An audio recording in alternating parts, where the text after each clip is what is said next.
Is a lack of willingness in your life keeping you from succeeding on your journey? Well, we're going to look into that today here on My Sober Truth.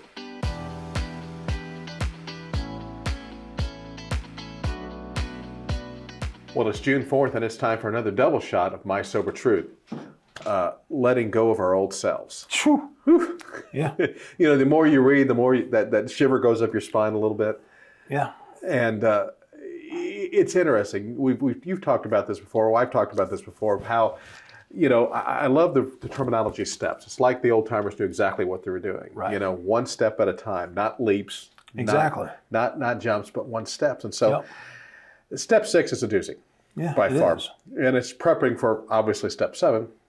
And so before we look forward, I want to look back for a second today and ask you this question. And so it'll be an interesting question. You ready for this? Getcha. How did the first 5 steps prepare you for this one? Well, so I'm going to go back and read just a quick quote here out of the reading today. The 6th step is the last preparation step. Although I have already used prayer extensively, I have made no formal request to my higher power in the first 6 steps. I have identified my problem, came to believe that there's a solution, made a decision to seek this solution, and I've cleaned house. That gets us through step 5. Right.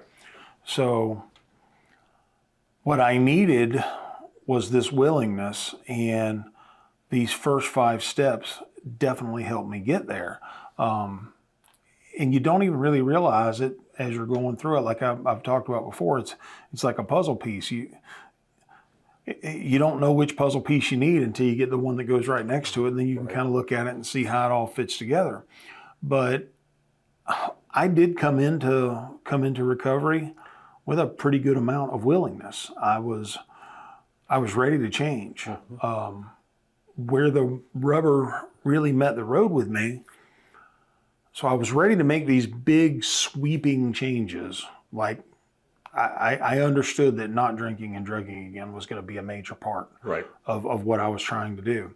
What I did not understand was that I was going to have to do work to fix the things that made me want to drink. Right. That made me want to drug, that made me want to do all the stuff that I did. I didn't know what I didn't know to start with.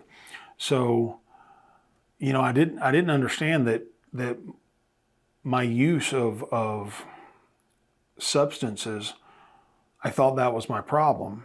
Well, come to find out after working some steps and talking to a lot of people, that's basically my solution to my problem. I had to find my problem. Wow. So that's what the first 5 steps helped me find and define my problem. My problem, a lot of my problem is also rolled up into these defects of character. My character defects would definitely keep me sick. So I knew I had these big defects. I knew I had anger issues. I knew I had a drinking problem. I knew I had a drug problem. I knew I had these huge defects that I needed to clean up. What I didn't realize was that how much I was going to want to hold on to some of them. And these first 5 steps helped me address and figure out kind of what those things were, the things that I need to get rid of. So I still have those problems today. I still have the issue of some of my character defects coming back and wanting to rear their ugly head on a daily basis.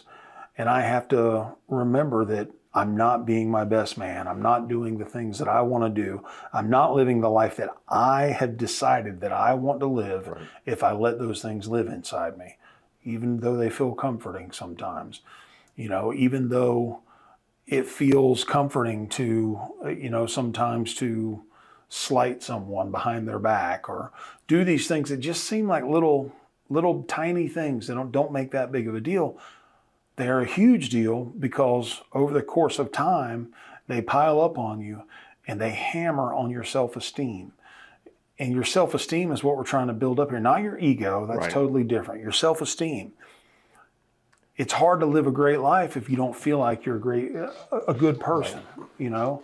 And so I had to work these steps to get to step 6, to find the willingness to try to put to bed these things that do harm in my life. Right. They make me not as good a person as I want to be. And when I do those things, I have to work on them. So what the first 5 steps really has given me is this sense of recognition. Okay. When I do something wrong now, something that's going to hurt me or something that's going to hurt someone else, I recognize it. Right. I find it, I see it right away, and I know I need to do some work on it because this thing will cause me pain later. There's no doubt in my mind it'll cause me pain later. And so for you, it's safe to say that the first 5 steps opened your eyes. Absolutely. And step 6 is getting you ready to do business with what your eyes have been open to. Right. Absolutely. I love it. So, as we wrap up today, I want to ask our viewers the same question I asked you. Right. And so, as you know, this is an important month. This is an important step in your journey. And I'd just love to know, how did the first 5 steps help you get ready for step 6? Think about it. Put your answers down in the comment section below. Can't wait to read what you have to say. And I know what you say is going to help someone else today. And on that note, for My Sober Truth, I'm Mark. Hey, and I'm Sean. And here's hoping you stay drunk with success. Bye. Love y'all. Hi, folks. Thanks for watching. If you're ready for another round of My Sober Truth, then belly on up to mysobertruth.com and click on the double shot button today. There you'll find the daily inspiration, encouragement, and support that'll help you stay clean, on track, and growing in every area of your life. Be sure to subscribe to this channel, and if you got a minute, stick around, watch another video. Love y'all.